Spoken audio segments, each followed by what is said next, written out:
bersedih berbisik karangan Dr. Arif bin Abdullah Al-Qarni. Sebelum ini kita telah dengar kupasan inti yang pertama, itu merenunglah dan bersyukurlah yang sangat banyak manfaat yang kita boleh ambil daripada inti pertama ini. Suruh tengok kita macam mana, suruh renung kita macam mana. Maka sekali dikatakan oleh pengarang kitab ini, bersyukurlah. Bersyukurlah apa yang ada pada kita. Yang keduanya, intisari yang kedua, yang lalu biarlah berlalu, yang lepas tu biarlah hidup. Dan fikir lagi, tidak ada guna yang fikir yang lepas, kecuali untuk mencari strategi untuk membuat perbaikan pada tahun akan. Yang ketiga, hari ini milik kita. Kita juga selesai dah dengar kupasan pengarang ini mengenai fikirlah hari ini. Ada fikir yang lepas tu kita dah dengar dah saya sendiri. Yang keempat, masa depan akan datang dengan sendirinya. Fikir hari ini, jangan cara dia akan datang. Tidak ada gunanya kerana dia belum lagi berlaku. Dan yang kelima, jadikan kritikan tajam sebagai penghormatan. Orang kata benda kepada kita, jangan cara. Sebab apa? Pengertian itu, penghakiman itu, pemberi makan itu bukanlah dia, adalah Allah Ta'ala yang bertuhan. Dan yang keenam, pada 2 minggu lepas, berharaplah akan redha Allah semata-mata. Dan kita buat apa benda di dunia ini tidak lain dan bukan nak untuk mencari keredaan Allah. Maka hari ini kita dengar pula intisari yang ketujuh dalam buku Tahzan ini, iaitu berbuat baik kepada orang lain akan melapangkan kita, akan melapangkan dada kita. Kata pengarang, kebajikan itu sebaik namanya, keramahan seramah wujudnya, dan kebaikan sebaik rasanya. Dan orang-orang yang pertama kali akan dapat merasakan manfaat dari semua itu adalah mereka yang melakukannya. Pada kata Syekh ini, baik itu, ramah itu, manfaat itu akan dirasa oleh orang yang pertama rasa adalah dia sendiri. Kalau dia buat baik, dia rasa kebaikan itu. Kalau dia buat jahat, dia pun rasa kejahatan itu. Maksudnya, pertama kali orang yang akan merasa manfaat daripada apa yang buat itu adalah dia sendiri, kata Syekh ini. Mereka ini akan merasakan buahnya seketika itu juga dalam jiwa, akhlak dan nurani mereka. Maknanya seluruh anggotanya itu, kalau dia buat baik kepada orang, dialah orang pertama yang akan merasa manfaat apa yang dia buat itu sebelum orang rasa. Sebab apa? Dia yang buat dulu. Apa tu kata Syekh ini? Orang pertama yang akan merasa kenikmatan, orang pertama yang akan merasa kemanfaatan apa yang dibuat itu adalah dirinya sendiri. Sehingga mereka pun selalu lapang dada, tenang, tenteram dan damai. Sehingga kan apa yang dibuat oleh itu boleh melapangkan dadanya sendiri, bukan saja melapangkan dada orang lain, malah dadanya sendiri pun mendapang. Bukan saja boleh menenangkan orang lain, malah dia juga boleh menenangkan diri sendiri. Bukan saja boleh tenteramkan orang lain, malah dia sendiri juga boleh mententeramkan dirinya sendiri dan mendamaikan orang lain. Dia sendiri juga akan merasa kedamaian. Kata Syekh, bukan saja orang lain boleh mendapat manfaat, dia sendiri juga akan mendapat manfaat daripada apa yang dia buat untuk orang lain. Ketika diri kita diliputi kesedihan dan kegundahan, berbuat baiklah terhadap sesama manusia. Manusia kata ni, kalau kita rasa sedih, kita rasa mustapa, kita rasa perhana, tidak ada cara buat baik kepada orang. Kata Syekh, antaranya buat baik kepada orang. Nescaya kita akan mendapatkan ketenteraman dan kedamaian hati. Maksudnya Syekh kata ni, buat baik kepada orang, kita akan rasa tenteram hati kita, kita akan rasa damai hati kita. Kata Syekh, sedekahilah orang yang apa-apa. Syekh ajar kita macam mana kita nak bantu orang itu untuk membolehkan kita rasa tenteram. Sedekahlah apa yang kita ada untuk orang lain. Sedekahlah apa yang kita ada untuk orang Sedekahlah apa yang ada untuk orang bagi miskin, kata Syekh ini. Tolonglah orang-orang yang kena zalim. Nampak dia ayahnya, nampak dia kena zalim, kita ada kuasa bantu dia. Dan bantunya itu kita boleh mententeramkan diri kita, kata Syekh. Ringankan beban orang yang menderita. Nampak dia susah, nampak dia menderita, dia sakit, kita ada upaya bantu dia. Dan bantu itu kita boleh mententeramkan jiwa kita dan juga mendamaikan jiwa kita. Bukan sahaja boleh mententeramkan diri itu, malah kita sendiri juga boleh mendamaikan diri kita sendiri. Berilah makan orang yang kelaparan. Nampak orang lapar untuk makan, beri makan kepada dia. Jemurlah orang sakit, kata Syekh ini. Dan bantulah orang yang kena musibah. Nescaya kita akan merasakan kebahagiaan dalam semua sisi kehidupan kita. Maksudnya apa yang kita buat itu, kalau kita buat baik untuk orang lain, kita juga akan merasa seperti mana orang itu rasa manfaat daripada kita buat. Kita juga akan merasa kita seperti mana kita rasa lah, kita rasa. Perbuatan baik itu laksana wangi yang tidak hanya mendatangkan manfaat bagi pemakainya, tetapi juga orang-orang yang berada di sekitarnya.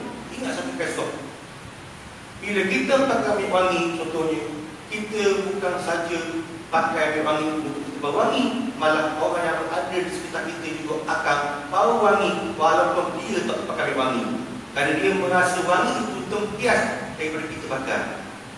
Maknanya, kalau kita ni suka bertukar besi, bukan saja kita bau besi, orang yang berada dekat kita pun akan bau besi juga. Mana gitu. Mana kalau kita ni suka memberi manfaat kepada orang, bukan saja kita akan merasa manfaat itu, malah orang di sekitar kita juga akan merasa. Walaupun kita bantu orang lain akan rasa juga mana dia rasa. Mana gitu.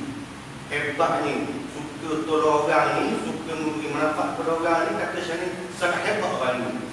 Dan manfaat psikologi dari kebajikan itu terasa seperti ubat-ubatan mujarab yang dapat diperolehi di dalam hati orang-orang yang berbaik hati dan bersih. Maksudnya bukan sahaja boleh memberi manfaat kepada orang, malah dia juga boleh mensucikan hatinya itu, mengatakan bahawa harta yang dia ada itu bukan miliknya suatu batu, bahkan hartanya itu ada juga hak orang lain ada pada hartanya itu.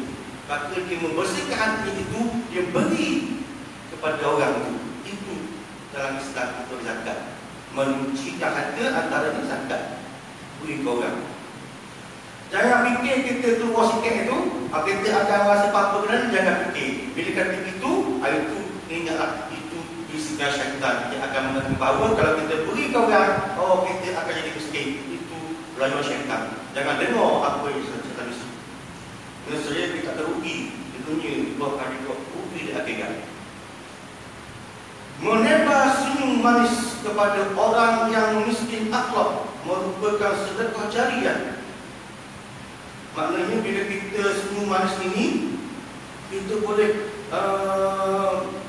memberi kebaikan kepada orang. Kalau kita ada harta, kita ada wang ringgit, kita juga boleh memberi orang idaman dengan senyuman sahaja. Patutlah kita senyum di mana-mana kita berada. Kita boleh mententeramkan hati orang itu, mententeramkan jiwa kita juga. Bahkan semua orang lain akan rasa gembira bila kita senyum saja. Patutlah Nabi ajar suruh senyum. Biar kita kenal ke tak kenal seperti hari itu, senyum sahaja. Dan juga jangan lupa beri salam pada dia itu. Kerana itu boleh mendatangkan pahala dan juga mengeratkan hubungan silaturahim. Sesungguhnya kemuraman wajah merupakan tanda permusuhan sengit terhadap orang lain yang hanya diketahui terjadinya oleh sang maha lain. Maknanya jangan sesekali kita ni pergi jumpa orang atau pergi orang buat hukuman macam tu. Bila kita buat hukuman macam tu, menyebabkan orang yang berada di sekitar itu takut untuk menghantui kita. Berbanding dengan orang yang suka memberi senyuman, suka melemparkan senyuman, boleh menarik orang seperti itu rasa tenteram, rasa sejuk hati bila berada sampingnya. Jika orang yang suka pergi ke tempat orang ini, mukanya masam, senyum kotor, maka orang yang ada sekelilingnya itu akan menjauhinya kerana takut nampak muka kemasan, maka tak berani nak menghakiminya. Maka bukan sahaja tidak ada manfaat, maka rahmat juga datang kepada manusia ketiga ini. Seteguk air yang diberikan oleh seorang pelacur kepada seekor anjing yang kehausan dapat membuahkan syurga yang luasnya seluas langit dan bumi. Ini kisah seorang wanita pelacur ni zaman dulu ni, zaman Nabi itu. Nampak anjing kehausan, dia pun turun daripada telaga tu, turun dalam itu, ambil air dan kasutnya atau topinya semata-mata untuk anjing, maka balasan yang kata untuk syurga. Kapornya, walaupun dia pelacur itu, rahmat Allah itu boleh mengatasi apa yang dibuat itu. Mana dia minta ampun, dia menyesal apa yang dibuat itu, maka Tuhan ampunkan dia dengan hanya dia beri air kepada anjing itu, Tuhan ampunkan dosanya, maka syurgalah kita itu. Kapornya, walau setinggi mana dosa kita pun, walau seluas mana dosa kita pun, maka jangan kita lupa Tuhan itu ada. Sebab Tuhan boleh memasukkan kita dalam syurga walaupun kita tercatat dalam neraka, tapi Tuhan boleh terik kita masuk syurga dengan rahmatnya. Ingat kisah dulu, kisah anak itu tunggu di pintu syurga, dia nak masuk ke syurga tapi tak boleh masuk. Tuhan tanya kenapa tak masuk, aku nak tunggu ayah aku. Mana ayahmu? Tuhan kata ayah aku dalam neraka. Tuhan kata tarik masuk dalam syurga, boleh. Nampak apa? Tuhan itu apa kuasa, dan rahmat Tuhan itu sangat luas. Ini merupakan bukti bahawa Sang Pemberi pahala adalah Zat yang Maha Pemaaf, Maha Baik dan sangat mencintai kebajikan, serta Maha Kaya lagi Maha Terpuji. Maknanya kalaulah kita ini ada duit banyak, itu kalau tak ada duit senyum pun boleh beri manfaat. Kalau kita ada duit, lagilah boleh memberi manfaat kepada orang.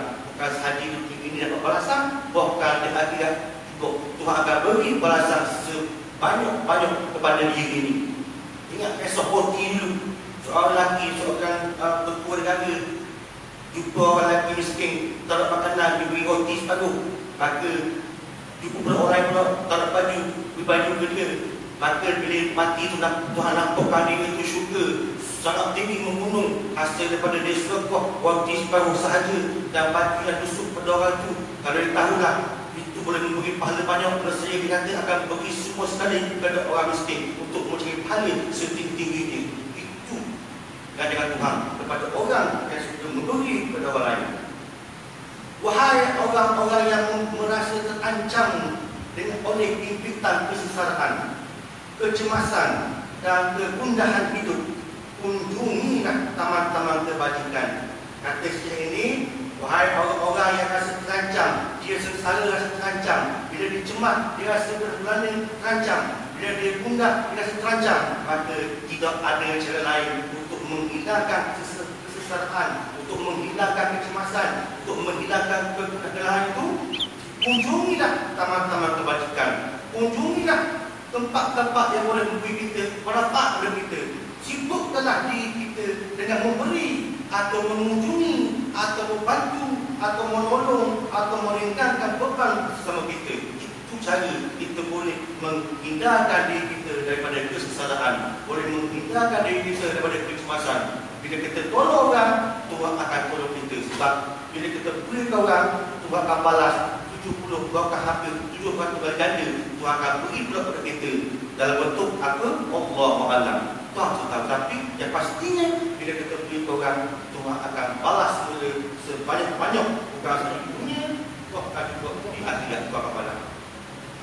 Dengan semua itu, dengan secaya kita akan mendapatkan kebahagiaan dalam semua sisinya, rasa, warna dan juga hakikatnya. Mana bila kita buat itu, kita akan merasa manfaat semua sekali. Daripada hulu rambut ke hulu kaki, kita akan merasa kenikmatan apa yang kita buat itu. Bukan sahaja kita boleh beri manfaat kepada orang lain, bahkan apa yang kita beri kepada diri itu juga kita akan boleh merasa nikmat yang kembali kepada diri kita sendiri.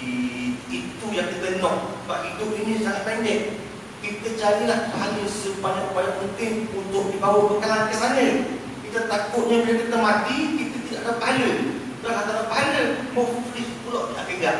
Kita kata orang kita tak ada pahala, dosa dia pula kita kita fikir untuk pasal, maka dosa banyak, pahala tak ada, maka makin lama lah kita akan duduk dalam neraka. Itu takut. Tapi bukan ramai yang sedar. Sebab itulah surah pertama yang diturunkan oleh Allah Ta'ala kepada Muhammad SAW. Iqra. Tuhan suruh baca. Tuhan suruh baca, Tuhan suruh cari ilmu. Bila ada ilmu, syaitan akan menguasai akal kita. Bila ada ilmu, ilmu kata jangan kacau akal aku ini hak Allah, maka aku buat yang baik. Ilmu ada, masalahnya ilmu tak ada. Bila ilmu tak ada, maka syaitan akan hasut akal kita. Mula kita buat benda-benda yang sama. Itu masalah sekarang. Sebab itulah kita tak baca, tidak kembali suruhan Allah Ta'ala yang pertama. Baca banyak. Baca banyak. Bila baca itu boleh mendatangkan manfaat bagi kita dan untuk orang lain. Bila syaitan hasut kita, jangan buat gini, jangan sedekah, jangan beri orang, nanti memakai miskin. Ikhlas itu ajar kita tidak akan pakai. Tuhan akan balas balik apa yang aku beri kepada orang itu dengan ganjaran banyak. Itu ikhlas. Tapi bukan ramai yang tak. Sedang dia tidak menanggung budi sesiapa pun yang patut dia balas. Hanyalah mengharapkan keridhaan Allah yang maha tinggi. Dan demi sesungguhnya ia tetap akan berhati pada hari akhirat dengan mendapat segala yang diharapkan. Maknanya orang ini dia tidak mengharapkan apa balasan kepada orang itu pada dia hanya nak atu je keridhaan Allah di dunia dan juga keridhaan Allah di akhirat. Itu dia nak. Maka beruntunglah orang-orang yang mendapat manfaat daripada Allah, dapat pahala daripada Allah, dapat redha Allah di dunia dan juga redha Allah di akhirat. Itu yang tentu. Walaupun kita gaji beribu pun kan kita buat kerja cara terikhlas, buat kerja betul, maka tidak ada manfaatnya dunia ini. Bahkan ada akhirat lagi itu. Dia baiklah kerja gaji juga teriak, tapi manfaat ada, berkat itu ada, maka waktu yang kita nak berkat di dunia dan juga berkat akhirat. Okey, itu kata Syekh. Intisari yang ketujuh, berbuat baik kepada orang lain akan melapangkan dada kita. Maknanya kita carilah siapa dia yang nak susah, sakit, miskin, bantulah dia kerana dia boleh melapangkan hati kita. Tapi kena ingat pula, bukan sahaja tak apa yang susah ada berlaku ni. Orang ini kena kumpul juga. Bukan maksudnya tak apa kita tak kerja apa. Kaki ada waktu, jangan pergi begitu. Sebab Nabi suruh kita bekerja, berusaha mencari rezeki dengan sendirinya, dengan tulang kita sendiri. Kalau kita berusaha dah tidak ada rezeki, itu lain. Maknanya jangan duduk rumah sahaja tak kerja, kita menghadap orang bertuang. Itu tak betul. Kena faham konsep boleh. Okey, selesai yang ketujuh. Masuk pula ke 8. Inti tadi yang ke-8.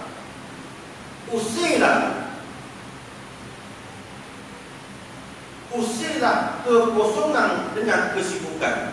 Maksud benda, usirlah kekosongan dengan kesibukan. Tengok kata Syekh. Orang-orang yang banyak mengganggu bekerja dalam hidup ini biasanya akan menjadi bahan gosip dan desas-desus yang tidak bermanfaat itu. Maknanya biasanya orang yang terkerja ini akan menjadi buah mulut orang, ataupun yang terkerja ini suka cerah orang. Itu kerana akal fikiran mereka selalu melayang-layang tidak tentu Allah. Pasal misalnya kerja, maka dia lihat, maka mulalah akal terbang sana, terbang sini, mikir tu, mikir ni, macam-macam dia buat. Sebab apa? Tidak ada kerja buat. Maka ketika itu, bila tidak ada kerja buat, mulalah akal terbang melayang, mikir kali. Mikir yang tidak ada manfaat. Saat paling berbahaya bagi akal adalah manakala pemiliknya mengganggu dan tidak berbuat apa-apa. Kata Syekh ini, saat yang paling bahaya dalam hidupnya itu ketikanya pemilik akal itu tidak ada kerja, tidak buat apa-apa, duduk saja. Kata Syekh ini, ketika itu sangat bahaya. Akal yang sangat bahaya ketika itu kerana boleh fikir tanpa apa-apa tujuan, fikir tanpa apa-apa manfaat. Kalau orang kerja, biasanya dia fikir dia akan gunakan untuk manfaat. Biasanya orang yang bekerja ini dia tak fikir yang tidak ada manfaat. Maksudnya orang seperti itu ibarat kereta yang berjalan dengan kecepatan tinggi tanpa pemandu, akan mudah terhuyang ke kanan dan kiri. Maknanya bila dia mikir-mikir tanpa ada kerja, mikir saja, maka akan menyebabkan dia terpapak ke jalan salon. Dia mikir-mikir akan masuk pintu salon. Maknanya gitu. Tidak ada tujuan mikir sebab apa, tidak ada tujuan, maka akan menyebabkan dia akan terhuyang ke kanan atau ke kiri. Maka akhir sekali membawa kepada tidak ada manfaat apa yang dia fikir. Kecuali dia mikir itu memang fikir untuk kebaikan lain. Ingat kesempatan dia naik. Dia nak pokok kelapa tinggi-tinggi, dia koyak, semua pokok indah pokok ni akan jatuh mati. Mikir yang tidak bersambung, yang tidak ada manfaat, akhirnya membawa musibah pada diri sendiri. Maksudnya jangan mikir yang tidak ada manfaat. Bila pada suatu hari kita mendapatkan diri kita mengganggu tanpa kegiatan, bersiaplah untuk bersedih, gundah dan cemas. Kata Syekh ini, kalau satu hari itu kita tidak ada kerja, maka bersiaplah. Bersiaplah ketika itu kita akan rasa sedih, kita akan rasa gundah, kita akan rasa cemas. Kenapa Syekh kata? Sebab dalam keadaan kosong itulah fikiran kita akan menerawang ke mana-mana. Duk patah banyak fikir gitu, fikir gini, fikir yang tak pedok, fikir yang mustahil, macam-macam dia fikir yang boleh berduri. Tidak ada hal kerja, bukan berkata, pergi tak hal fikir tanpa terbakar. Kata Syekh ni, jangan kita berada dalam keadaan kosong, mesti cari kerja, mesti buat kerja, baca buku kerja. Ni maksud dia ni untuk saja dengar. Itu bahaya, kata Syekh. Dari mengingat kegelapan masa lalu, menyesali kesialan masa kini, hingga mencemaskan dalam masa depan yang belum tentu anda alami. Maknanya bukan hanya pada masa ini dia fikir, bahkan dia fikir ke depan hati, dari ke depan, bahkan belakang dia fikir habis Jumat atau dia fikir. Pasal apa? Kita bekerja pula fikir yang terbetul. Dan itu membuat akal fikiran kita tidak terkendali dan mudah terlepas dari Quran. Bila ini berlaku, maka berlakulah syaitan mari. Syaitan mari bukan mula khas kita. Mikir gitu, mungkin gini, boleh buat sahabat itu, boleh buat ini, kenapa buat gini aku? Macam-macam mula fikir yang tidak ada faedah. Kerana itu akan memberi musibah pada kita. Maka dari itu, kata Syekh ini, saya kata Syekh lah, nasihatkan kepada kita dan diriku sendiri bahawa mengerjakan amalan-amalan yang bermanfaat adalah lebih baik daripada terlarut dalam kekosongan yang membinasakan. Kata Syekh ini, carilah kerja-kerja yang boleh memberi manfaat kepada diri kita dan juga kepada diri orang lain, kerana itu boleh mengelak diri kita daripada membuat atau berfikir tentang benda-benda kosong yang tidak ada beri faedah kepada kita dan orang lain. Kata Syekh. Kesimpulannya, membiarkan diri dalam kekosongan itu sama halnya dengan penuh diri dan merosak tubuh dengan dalam. Maknanya, kalau biar kita tanpa kerja, fikir tidak pasal tanpa faedah, maka itu boleh membinasakan diri kita. Bukan saja boleh rosak datang rosak tubuh kita datang, bukan mikir juga boleh lebih teruk lagi rosak itu. Dia berada maksud dia. Waktu kosong itu tidak ubahnya dengan seksaan halus ala penjaga Cina, meletakkan si tahanan itu di bawah air yang hanya dapat menitiskan air satu titis setiap minit selama setahun dan bertahun. Dan dalam masa penantian yang panjang itulah biasanya seorang akan menjadi stres dan diri. Bila kita mikir tanpa ada tujuan, boleh menyebabkan kita musibah datang bertubi-tubi kepada kita. Tidak ada faedah, kata Syekh ini. Dia beri peningan topon masa dulu, orang dia kena menjaga pada Cina, kena tok air, mata air ada air titik titik, jadi boleh beri tension pada dia, sehingga menyebabkan gila dan stres kerana nak tunggu air kuat banyak, kata kuat titik itu sama perbandingannya, buat orang ini mikir satu benda tanpa ada tujuan yang balik, maka tidak ada faedah bagi diri dia. Kata saya, dia perbandingan. Menganggur dapat melalaikan diri. Menganggur dapat sunyi dari kegiatan merupakan pencuri proporsional. Sedangkan akal kita adalah pembela yang dapat melawan dan mengoyak berkurang khayalan ini. Itu kata Syekh. Syekh kata tidak ada cara lain untuk mengelakkan diri kita daripada fikir yang lain, melainkan buatlah kerja yang ada faedah. Baca buku dan sebagainya. Bila ada benda itu, maka dia tidak akanlah fikir yang tidak ada faedah. Sebab itulah kata Syekh ini, kita ada akal. Manusia yang ada akal, manusia lebih hebat daripada hewan.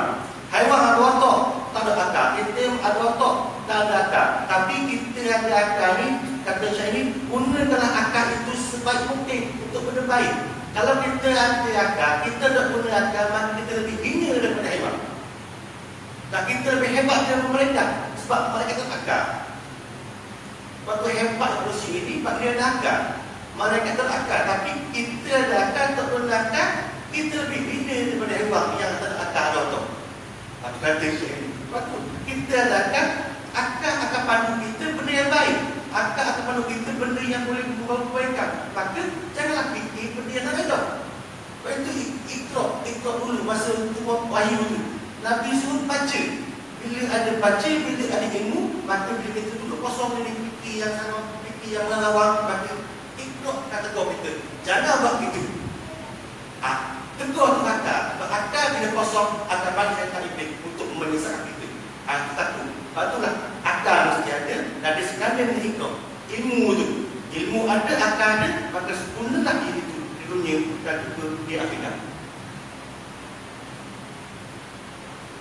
Kerana itu, bangkitlah sekarang juga, kata Syekh. Kerjakanlah solat. Ini contoh untuk benda untuk mengelak daripada kita ni fikir yang bukan tak ada kerja. Kata Syekh, kerjakanlah solat, sembahyanglah, baca buku dah, bertasbih dah, mengkajilah, mengajilah, mengkajilah, menulislah, mengemaskan meja kerja, mengemaskan bilik tidur, atau berbuat baiklah sesuatu yang bermanfaat bagi orang lain dan untuk dirinya untuk mengusir kekosongan itu. Banyak syaitan boleh buat kerja. Tak kira kerja benda, kita hadaplah. Kerja benda pun buat kerja hanya untuk mengelak daripada kita mikir yang bukan-bukan, kita mikir yang tidak ada faedah, maka buatlah benda ni. Kata Syekh. Bila kita ada kerja, kita akan mikir yang tak ada faedah. Kita mikir kerja tu. Macam mana transformer meja ni, macam mana nak kritik baca buku ni, kita akan mikir tentang kerja kita. Masalahnya tak ada kerja, mulalah mikir yang tak ada faedah. Kata Syekh. Ini kerana kita ingin mengingatkan kita agar tidak berhenti sejenak pun dari melakukan sesuatu yang bermanfaat. Maksudnya jangan putus. Jangan putus berbenda luar, jangan putus. Bila putus, syaitan akan turun balik masuk latihan kita untuk fikir yang bukan. Maka ketika itu kita akan jadi budi. Kata Syekh. Lepas tu Nabi ajar kita supaya sentiasa berzikir setiap masa, sesaat, sedetik. Untuk apa? Untuk mengelak syaitan masukkan kita disuruh fikir yang tidak ada faedah. Bunuhlah setiap waktu kosong dengan pisau kesibukan. Dengan cara itu, doktor-doktor dunia akan berani menjamin bahawa kita telah mencapai 50% daripada kebahagiaan. Bila kita mikir, ada kurang mikir yang terbaik, maka kita tidak separuh. Lihatlah para petani, nelayan dan buruh kasar. Mereka dengan ceria mendendangkan lagu-lagu seperti burung-burung di alam bebas. Mereka tidak seperti kita yang tidur di atas katil empuk, tetapi selalu gelisah dan mengalihkan air mata kesedihan. Sebab apa doktor katil tidak ada kerja, mula mikir yang lama-lama, sesilah, sedih, mengadakan mata. Tapi diberi perbandingan, tengok petani yang sibuk cari kerja, tak mikir pun yang kerja ke, menggembirakan dia, boleh cari duit, itu maksud dia. Jangan duduk saja tanpa ada kerja, maka bila begitu kita akan menjadi manusia yang sangat rugi. Kau akan takut sesat. Sebab saya tak akan masuk yang kita dimiliki macam-macam. Kata Syekh beri perbandingan, janganlah kita jadi orang yang atak-atik saja, tak kerja, tidur, makan, tidur dia. Bagi itulah akan merugikan dia, bukan hanya merugikan di dunia, merugi juga di akhirat. Waktu kata Syekh, yang penting ada ilmu tu ada. Bila ada ilmu, maka dia akan selamatlah di dunia dan juga selamatlah di akhirat. Sebab nak bahagia di dunia dengan ilmu, kata Nabi SAW, nak bahagia di akhirat pun dengan ilmu, nak bahagia di dunia akhirat pun dengan ilmu. Maka beruntunglah orang-orang yang ada ilmu. Kerana apa? Dengan ilmu lah dia boleh memimpin akal itu untuk kebaikan, dia memimpin akal itu untuk membawa dirinya di dunia dan di akhirat ke syurga Allah. Sebab dunia ini adalah jabatan untuk bersyukur. Di dunia inilah kita nak cari pahala banyak-banyak, nak tabur benih banyak-banyak. Bila hari kiamat, di akhirat kita akan ambil tuai hasil-hasil yang kita tabur dulu tu. Di akhirat sudah tidak ada tuai-tuai dah. Sudah tidak ada nak semua menit tak dah. Ambil sahaja. Tuai sampai akhirat. Lepas tu dia ajar sekarang ini kita mengajar diri kita dan orang lain, sentiasalah buat satu benda dimulakan dengan bismillah. Dengan bismillah itulah kita boleh mendapat banyak ganjaran di dunia, banyak manfaat akhirat. Itu saja yang paling utama.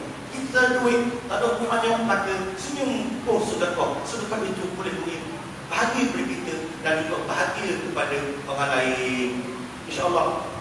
Habis begitu. Mudah-mudahan kita dapat sambung lagi pada minggu depan. Siri ke-9, teguhkanlah kepribadian anda. Siri ke-9 dalam buku Tahzan karangan Dr. Aib bin Abdul Al-Qarni, buku yang terkenal di sedunia dan itu akan diterjemahkan dalam banyak bahasa. Ini bahasa Indonesia. Mudah-mudahan semua termasuk dalam golongan orang-orang yang diberi hidayah dan diberi rahmat oleh Allah Ta'ala di dunia dan di akhirat. Assalamualaikum warahmatullahi wabarakatuh.